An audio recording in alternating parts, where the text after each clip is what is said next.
बुंदेलखंड की यात्रा का लक्ष्य लेकर के मैं 31 जनवरी 2023 को पुष्पगिरी से चला, क्योंकि गुरुदेव के आशीर्वाद से पुष्पगिरी का चातुर्मास मैंने स्वीकार किया था और चातुर्मास में अभी 6 महीने का समय था। तो मुझे लगा कि क्यों ना यात्रा कर ली जाए। वैसे भी आचार्य कुंद स्वामी साधुओं के लिए कहते हैं, साल में एक सिद्ध क्षेत्र की वंदना करिए, और एक सिद्ध क्षेत्र की वंदना यह भी आपका एक मूल गुण है। अब विचार करो कि साल में एक वंदना सिद्ध क्षेत्र की हो। मैं सोचता हूं कि आखिर ऐसा आदेश, ऐसी आज्ञा आचार्य भगवान कुंद स्वामी ने क्यों दी। फिर मैंने विचार किया कि मेरा ये जो मुनि द्रव्य है, इस सिद्ध होने के लिए, और जिस द्रव्य को मैंने अर्थात जिस पद को मैंने धारण किया है वो सिद्धत्व के लिए है, और वर्तमान में सिद्ध अवस्था प्राप्त हो सकती नहीं है। तो उन्होंने कहा कि अभी जब तक सिद्धत्व की प्राप्ति ना हो तब तक कम से कम सिद्ध क्षेत्रों की वंदना तो कर लिया करो, ताकि उन क्षेत्रों में उन सिद्धों की ऊर्जा तुम्हारी आत्मा से टकरा करके तुम्हें सिद्ध बनने की सतत प्रेरणा प्रदान करती रहे। बस मैंने विहार किया। प्रयास रहता है कि प्रतिवर्ष यात्रा हो ही जाए। तो सबसे पहले मैं पुष्पगिरी से चल करके सीधे सोनकच्छ के बाहर एक फार्म में रुका। मेरा लक्ष्य अभी आष्टा का है, क्योंकि एक वही नगर है जहाँ पर समाज है। सोनकच्छ में पहले रह के गया था, इस कारण से अभी रुकने की इच्छा नहीं थी। चलते हुए मैं दूसरे दिन महतवाड़ा गया। अब देखो, महतवाड़ा के समाज की किस्मत कहें, उस दिन गांव में शादी थी और गिनती के वहाँ पर 12-15 घर हैं, और गांवों में जब शादी होती है तो पूरा का पूरा गांव उनके लिए समर्पित रहता कि भाई शादी उनके यहाँ, तो हर व्यक्ति का 2-3 दिन तक खाना भी वहीं होता है, लगातार लोग लगे रहते हैं। ये गांव में अभी भी चल रहा है। शहरों की स्थिति बदल गई है, डेस्टिनेशन चालू हो गए हैं। लोग जिन्हें ले जाना चाहते हैं उन्हें पुष्कर ले जाते हैं, उन्हें उदयपुर ले जाते हैं और वहाँ पर शादी करते हैं। इतना ही नहीं, दूर सुदूर लोग तो देश के बाहर भी जाकर के डेस्टिनेशन शादी कर रहे हैं। पहले के समय में घरों में ही शादियाँ होती थी, अब शादियों में घरों में कोई रहता ही नहीं। अन्यथा मैंने जब घर में था तो अपने 3 भाइयों की शादी अपनी आँखों के सामने देखी। दादा के घर में मिला लो तो एक शादी और देखी, मामा के यहाँ मिला लो तो और भी देखी। अब ये शादियाँ देखी तो होता क्या था, 15 बाई 30 का घर की गली में ही टेंट लग जाता था, सड़क पे लग जाता था, लाइटिंग हो जाती थी, सीरी जैसी सी लगा देते थे, दीवारें पूज जाती थी, शुभ विवाह लिख देते थे, जब हल्दी लगती थी तो हाथ के पंजे छाप देते थे। सब कुछ घर में ही होता था।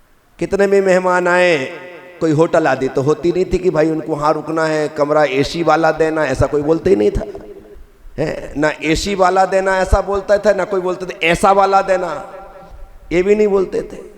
घर के ही सामने वहीं सड़क पर चारपाई लगा देते थे, सभी लोग इत्मीनान से सोते थे। महिलाएं जो हैं घर की छतों में, गर्मी होती तो छतों में सो जाती थी, अन्यथा एक ही कमरे में इकट्ठे, ऐसा लगता था कि जैसे धर्मशाला एक साथ सो जाता था। कुछ लगता ही नहीं, बड़ा अच्छा समय था वो। हमें लगता है कि ये समय अच्छा है, लेकिन उस समय में और इस समय में अंतर इतना ही है कि उस समय में प्रेम था और इस समय में पैसा है, बस हावी इतना ही। उस समय प्रेम प्रभावी था, इस समय पैसा हावी और प्रभावी है।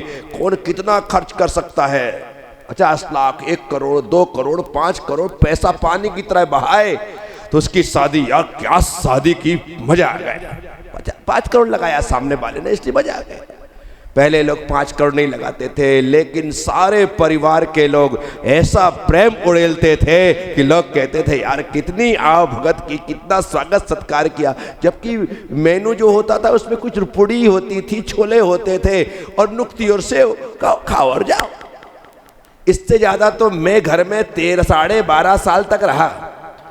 मरण में खाने में ही गया, वरण में खाने में ही गया।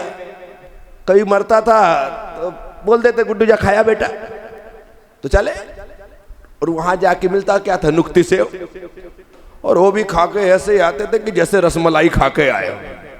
अलग ही मजा रहता था साहब उसका। पर अब इतने सारी चीजें हैं, 56 भोग तो क्या, 156 भोग कह दो तो भी कम है। 156 भोग तो क्या, 256 कह दो तो इतने काउंटर आदमी देख के समझ में नहीं आता क्या खाऊं। चखते जाए तो पेट भर जाए तो भी पूरे ना हो। विचार करना क्या हो रहा है। पहले वो नुक्ती और सेव में जो स्वाद था ना, वो आज के रस भोग और राजभोग और रसमलाई में भी वो स्वाद, वो आनंद नहीं है। बिल्कुल टाट बिछा दी जाती थी साहब, उसमें बैठ करके नाली के किनारे बैठ के खा लेते थे। पीछे बहने दो, यहाँ आराम से। बीच में कोई कुत्ता घुस जाए तो कोहनी से मार के भगा दो, खाते रहो। ये मस्ती थी, कोई से शिकायत नहीं करता था। आज तो कुत्ता यदि शादी के मंडप में घुस जाए तो उसका वीडियो वायरल हो जाए कि देखो शादी बिगड़ेगी, कुत्ता आ गया। विचार कर, ऐसा आनंद रहता था। मैंने वो सब जो फीलिंग बहुत प्रभु से प्रार्थना करता हूँ कि तूने बहुत अच्छा किया कि मुझे 1972 में पैदा कर दिया। कम से कम हमने प्राचीन भारत का पूरा नहीं तो थोड़ा तो अनुभव लिया है, थोड़ा तो आनंद लिया है। आज की जो पीढ़ी पैदा हुई है इनको तो पता ही नहीं है कि पंजी दस्सी क्या होती है। ये तो जानते नहीं है। इन्हें तो सीधे बाप से 100 रुपए 500 रुपए मांगने वाले लोग हैं। इनको तो कोई तुम दे दो। अपने पिताजी 10 पैसा देते थे, ऐसा लगता था कि आज तो शहंशाह अपन ही। 10 पैसे में 5 पैसे से दोनों जेब भरते थे चने और मुर्रे से, और 5 पैसे डालते थे गुल्लक में कि गर्मी के दिनों में बर्फ का गोला खाएंगे। ये मस्ती थी, वो आनंद था। 5 पैसे तो बहुत हो गए दिन भर के खर्चे। और आजकल तुम 50 रुपए 100 रुपए 500 रुपए में दे दो तो मुझे लगता नहीं इसमें आता क्या है। 20 रुपए की पानी की बोतल आती है, उसमें 2 घूंट पी करके बच्चे को वजन लगने लगता है तो सोचता फेंको, दूसरी खरीद लेंगे बाद में। ऐसी राजशाही है साहब, है। विचार करना। लोग कहते हैं देश में गरीबी आ गई। मैं बिल्कुल नहीं मानता हूँ गरीबी आ गई। हाँ, पैसे का, रुपये का अवमूल्यन हो गया है, उसकी कीमत खत्म हो गई है। लोग पैसे की कोई वैल्यू नहीं समझते। सब था। बिहार किया हमने, और बिहार करके वहाँ पर शादी थी महतवाड़ा में, सारा का सारा गांव। उनके यहाँ की जो शादी थी वो तपोभूमि में ही थी। तपोभूमि प्रणेता महतवाड़ा में और महतवाड़ा तपोभूमि में, ऐसा सिस्टम एकदम उल्टा। एक परिवार वहाँ पर इसलिए रुका कि महाराज श्री आए तो चौका लगा करके मैं आहार करवाऊंगा और सीधे तपोभूमि 12 बजे निकल करके 2 बजे तक पहुँच जाऊंगा, सिर्फ चौका लगा कर। तो वो व्यक्ति रुका। सब लोग यहाँ पर हैं, मैं वहाँ पर हूँ। चौका लगाया, आहार हुए। वो आहार करा करके आने, वो व्यक्ति इतने जल्दी में था कि मंदिर छोड़ने तक नहीं आया। हमारे साथ में था वही कमांडर, महाराज जी आप जाओ प्लीज, मुझे शादी में जाना है। मैंने कहा जा भाई, कम से कम आहार तो कराया है। ये आचार्य विद्यानंद जी महाराज जी कहते हैं कि अपने को आहार कराने वाला व्यक्ति कैसा भी है उसकी हमेशा प्रशंसा करना। दिगंबर जैन समाज में समाज से बढ़कर के कोई नहीं है जो अपने साधुओं की व्यवस्था नहीं करती है, अपने साधुओं को पलकों में बिठा करके रखती है। इसलिए आचार्य विद्यानंद जी महाराज ने मुझसे व्यक्तिगत रूप से कहा था कि बेटा जीवन में सब कुछ करना, अपनी समाज की कभी बुराई मत करना, क्योंकि अपनी समाज अपने लिए जो करती है वो तुम समझते हो कि कितना करती है। घर में रहते तो तुम्हारी पत्नी भी पानी ना पिलाती। ये बात थी। कभी झगड़ा हो जाए तो ऐसा होता है, रख देती खाना खा लो, और टेढ़ी नजरों से देखती रहती खा रहे कि नहीं खा रहे हैं। ये ऐसा विचार करने जैसा। उसने ऐसा करवाया, वो यहाँ आ गया, और दोपहर में हम लोग बिहार करके आगे गए। आगे बढ़ने के पश्चात दूसरे दिन हम आष्टा पहुँचे अलीपुर में। वहीं पर हमारा 4 दिन का प्रवास रहा। बहुत ही शानदार प्रवास रहा। बहुत ही अच्छी प्रभावना हुई किले में ही मंदिर है, वहाँ पर आज भूतबली जी महाराज विराजमान थे। तो अपने कहा चलो, अपने चाचा है और भतीजे का चाचा से मिलना बहुत जरूरी है। हमारे गुरुदेव और उनकी साथ साथ दीक्षा हुई, और साथ साथ दीक्षा हुई तो अपने बाप का भाई तो चाचा ही होता है। तो चाचा जी थे, तो मैंने कहा तो दर्शन तो करना ही पड़ेगा। हम में आचार्य और वो मुनिराज, हाँ बड़ी समस्या है कि भाई क्या करना। मैंने कहा कि भले होंगे अपन आचार्य और भले होंगे वो मुनि, वो आए या ना आए, वो उठे या ना उठे, हाथ जोड़े ना जोड़े, अपन तो जा ही नहीं रहे किसी भूतबली के पास, अपन तो अपने चाचा के पास जा रहे, और चाचा अपने से बड़ा होता है। और मैं गया, वाकई वो नहीं उठे, ऐसे टन्ना के बैठे रहे, नहीं उठे साहब। अब हमारे संघ वाले को लगता अब क्या होने वाला, मैंने कुछ क्या होने वाला, वो बैठे रहो, अपन भी जाके बाजू में बैठ के बोले महाराज बढ़िया, अपन तो आप तो अपने चाचा हो क्या, और मैं भतीजा हूँ। यहाँ पर मैं मुनि हूँ, आप मुनि हो, मैं आचार्य हूँ, तुम मुनि हो, मैं बड़ा हूँ, तुम छोटा हो, उसको मारो गोली, पर तुम मेरे चाचा हो ये मैं जानता हूँ। मेरे से पहले तुम्हारी सूरज पूजा हुई है, तुम मुझसे बहुत बड़े हो, इसलिए मैं तुम्हें प्रणाम करता हूँ। और मैंने उनको प्रणाम किया, वंदना की, और भगवान के दर्शन करके वापस आ गया। लोगों को लगता सोच रहे थे कि अब क्या होने वाला है। मैं कहा वो होगा तो मैं ही जानता हूँ क्या होने वाला है। देश में अभी बड़ी भारी चर्चा थी चुनाव के पहले कि मोदी जी कह रहे हैं कि अब की बार 400 पार, और 400 पार होगा तो सारा संविधान बदल देंगे, इसलिए 400 पार लाना चाहते, विपक्ष होगा ही नहीं तो क्या करेंगे। लेकिन उनको बहुमत नहीं दिया लोगों ने, लेकिन सरकार बनेगी, क्योंकि इतनी तो मजबूती है, इतना तो एनडीए में दम है। और 10 लोग और जुड़ गए तो कुल मिलाकर के 293 में 10 मिले तो 303 की संख्या उनके पास निर्दलीय सहित हो गई, सरकार बनेगी। अब देखो आप, अभी उनकी मीटिंग हुई और सर्वसम्मति से मोदी जी को एनडीए ने प्रधानमंत्री के लिए चुन लिया। मैं वो बात बताने जा रहा हूं कि मोदी जी जिनके लिए कहा जा रहा है कि वो देश का संविधान बदल देंगे, वहां पर एक स्थान पर संविधान की वह किताब रखी हुई थी। ये आज के इस तारीख में देश का ऐसा वो दृश्य दुनिया का सामने गया है जो आज तक कहीं किसी प्रधानमंत्री ने नहीं किया है। मोदी जी ने जाकर के जिस प्रकार से हम मंदिर में आकर के जिनवाणी को प्रणाम करते हैं, उसी प्रकार से मोदी जी ने जाकर के और संविधान की किताब को प्रणाम किया। प्रणाम करने के बाद अपने माथे पे रखा, हाथ जोड़े कि एक किताब संविधान की जो है यही हमारे देश का ग्रंथ है और मैं इसे प्रणाम करता हूं। एक संदेश मोदी ने दुनिया को दिया कि जिसे कहते हैं कि मैं बदल दूंगा, ये बदलने की चीज नहीं है, सिर पर धारण करने की चीज है। ऐसा मैसेज उनके द्वारा दिया गया। ये अद्भुत है। वो व्यक्ति जो कर सकता है वो कोई नहीं कर सकता है। आदमी भले ना समझ पाए कि वो क्या है, लेकिन जो समझता है, जो फील करता है कि हकीकत में लगता है कि देश और दुनिया को एक ऐसा फरिश्ता मिला है जो भारत के नक्शे को एकदम बदल देना चाहता है, उसका नाम है नरेंद्र दामोदर दास मोदी।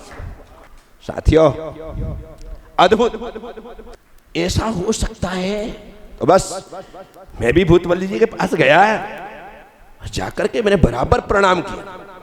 वो फिर भी नहीं उठे। मैं दर्शन करके आ गया, फिर भी बैठे रहे। नहीं, कोई बात नहीं, मैं चाहता ही नहीं हूं कि आप उठे। आप जिस पद पर हैं आप रहें। मैं अपना काम करके चला, दर्शन किए, एक बार फिर प्रणाम किया और चला। यदि मैं उस समय ऐसा ना करता तो, मैं उनसे मिलकर के उन्हें प्रणाम ना करता तो आज वो हमारे बीच में नहीं है, उनकी समाधि हो चुकी है। मैं वहाँ जाता, कोई राग देश उत्पन्न होता, मैं प्रणाम नहीं करता, छोटे बड़े का भेद करता, मैं उनको देख करके सीधे मंदिर चला जाता और वापिस आ जाता और अपने सोच में पड़ जाता कि नहीं वो उठेंगे तो ही मैं प्रणाम करूँगा, तो शायद ये टीस मेरे मन में जीवन भर रहती। लेकिन मैं प्रणाम करने के बाद एकदम निश्चल हूँ कि मेरे मन में किसी प्रकार की कोई सल उनके प्रति नहीं, अन्यथा वो मन में बात चुभती रहती। मैंने वो कांटा चुभने नहीं दिया, तसल्ली होती कैसे। बस आष्टा में 4 दिन का प्रवास करने के बाद सभी जिनालयों के दर्शन मैंने उसी दिन किए जिस दिन भूतबली जी से मिला। सभी मंदिरों के बहुत अच्छे मंदिर बने हैं। जब से ये जीर्णोद्धार होने लगा है, मंदिरों का रिनोवेशन होने लगा है, तो अब बहुत खूबसूरती मंदिरों में आने लगी है। नए मंदिरों के जितने निर्माण हो रहे हैं वो अलग ही हट कर के किए जा रहे हैं। अच्छी पहल है और अच्छी शुरुआत है। वहाँ से चल कर के मैं वहाँ से चलने के पश्चात मैं सीहोर पहुँचा। सीहोर में जाने के पश्चात एक अच्छी खासी धर्म प्रभावना हो, क्योंकि ये सब मेरे पुराने क्षेत्र हैं जहाँ पर मैं 1992, 93, 94 के काल में क्रांतिकारी संत मुनि श्री तरुण सागर जी महाराज के साथ उन क्षेत्रों में विहार करता रहा हूँ और हर क्षेत्र से हर व्यक्ति से आज भी परिचय है। और वे लोग आज भी कहते हैं कि महाराज श्री यदि भोपाल से लेकर के इंदौर तक और इंदौर से लेकर के भोपाल तक और भोपाल से लेकर के सागर तक और सागर से लेकर के दमोह तक यदि कभी कोई धार्मिक क्रांति हुई थी तो तरुण सागर जी, प्रज्ञा सागर जी महाराज के द्वारा ही हुई थी। आज भी लोगों के दिल दिमाग में वह दृश्य अंकित है और बहुत अच्छा रहा वो प्रवास। मैं सीहोर पहुंच गया। सीहोर में मंदिर में ही सभा मंदिर में, प्रवचन मंदिर में, आनंद यात्रा सब कुछ होता रहा। 3 दिन 4 दिन मैंने किया। बहुत अच्छा माहौल वहाँ तैयार। मंदिर में जगह कम पड़ने लगी तो मैंने कहा कि काम करते हैं अपन, सड़क पे चलते। जब तुम कह रहे कोई आपके आने से 1993 94 की याद आ रही है तो मैंने कहा एक काम करते, सड़क पे चलते हैं, वहीं पर 94 की याद करेंगे। 14 फरवरी का दिन वैलेंटाइन डे। मैंने कहा कि वैलेंटाइन डे अपन थोड़ा हट करके मनाते हैं। लोग अपनी प्रेमिका को फूल दे करके आई लव यू बोलते हैं, अपन अपने माता पिता को पैर धो करके उन्हें आई लव यू बोलेंगे, माता पिता के सम्मान में कार्यक्रम रखते। तो बड़ी सड़क पर हमने कार्यक्रम रखा वैलेंटाइन डे का, मातृ पितृ महोत्सव के नाम पर। बहुत से माता पिता सब इकट्ठे हुए। वहीं पर अंतर्राष्ट्रीय ख्याति प्राप्त शिव कथा वाचक पंडित प्रदीप शर्मा मिश्रा, जिनका कि वो स्थान है, वहीं पर उनका कुबेरेश्वर धाम है। वो शिवरात्रि के कारण से वहीं पर थे। बड़ा विनम्र व्यक्ति है। आज अंतर्राष्ट्रीय ख्याति प्राप्त है, लाखों के लोग उनकी सभा में उपस्थित होते हैं, लेकिन विनम्रता जो उसके भीतर वो कूट कूट करके भरी। मेरे पास के समाज के लोग उनको लेने के लिए गए कि महाराज श्री आज ऐसा कार्यक्रम रखा है, आप उस सभा में उपस्थित हो। तो बड़े हंस करके कहा हाँ चलो, मेरे पास अभी कुछ कार्यक्रम भी नहीं है, 2-3 दिन बाद शिवरात्रि है तो मैं चलता हूँ। और बड़े अच्छे से प्रदीप मिश्रा दूर ही वहाँ पर जैसे ही मुझे उन्होंने देखा अपनी गाड़ी से नीचे उतरे, वहीं से हाथ जोड़ करके यहाँ तक आए और नीचे जो वहाँ पर जैसे लोग कर रहे हैं ना, यहीं आकर के बिल्कुल जमीन में सिर टिका करके सबसे पहले एक दिगंबर मुनि को प्रणाम करके आशीर्वाद प्राप्त किया। और उसके बाद जब वो बोलने के लिए बैठे तो उन्होंने कहा था कि महाराज श्री आप तो अभी यहाँ पर आए, जब पहली बार आप आए थे तब मैं पंडित प्रदीप शर्मा मिश्रा ऐसा नहीं था, मैं तो इसी मकान में पीछे मंदिर के पास रहता था और आप तरुण सागर जी प्रवचन करते थे तो मैं ऐसे पब्लिक के बीच में बैठ करके प्रवचन सुनता था। आपका आशीर्वाद है कि आज मैं इस प्रकार की ऊंचाइयों तक आया हूँ। अपने मुख से उस सभा में उन्होंने कहा। मैंने प्रदीप से कहा था कि प्रदीप जी तुम्हारे साथ तुम्हारे पास लाखों लोग आते और आप अभी रुद्राक्ष बांट रहे हो और सब फ्री में बांट रहे हो, और आपने कहा लाखों रुद्राक्ष शिवरात्रि पर बांटे जाएंगे और वो रुद्राक्ष लेने के लिए लाखों लोग इकट्ठे होंगे। मैंने कहा उसकी कीमत रख दो, फोकट में मत दो। तो एकदम से वो मेरी तरफ ऐसे देखने लगे कि महाराज से कीमत रखवा रहे हैं। मैंने कहा कीमत इतनी रखो कि जो व्यक्ति मांसाहार और शराब का त्याग करेगा उसे रुद्राक्ष दिया जाएगा। मैंने कहा आप एक दिन में लाखों लोगों को शाकाहारी और व्यसन मुक्त बना देंगे। इस बात को प्रदीप मिश्रा ने करतल ध्वनि के साथ सहर्ष स्वीकार किया कि गुरुदेव आप जो कह रहे हैं मैं ऐसा ही करूंगा और सब लोगों से यही शुल्क लूंगा। इससे बड़ी बात और क्या हो सकती, बस मैंने इतना ही उनसे मांगा था। तो वहाँ पर शानदार सीहोर में प्रवास रहा और प्रवास करने के पश्चात मैं वहाँ से समसगढ़ के लिए प्रस्थान करता हूँ। अब वो समसगढ़ के लिए प्रस्थान होगा, कैसे क्या यात्रा चलेगी इसकी बात कल फिर यहीं पर बैठ करके करेंगे। ओम नमः, सबसे क्षमा सबको क्षमा। जय गुरुदेव, जय।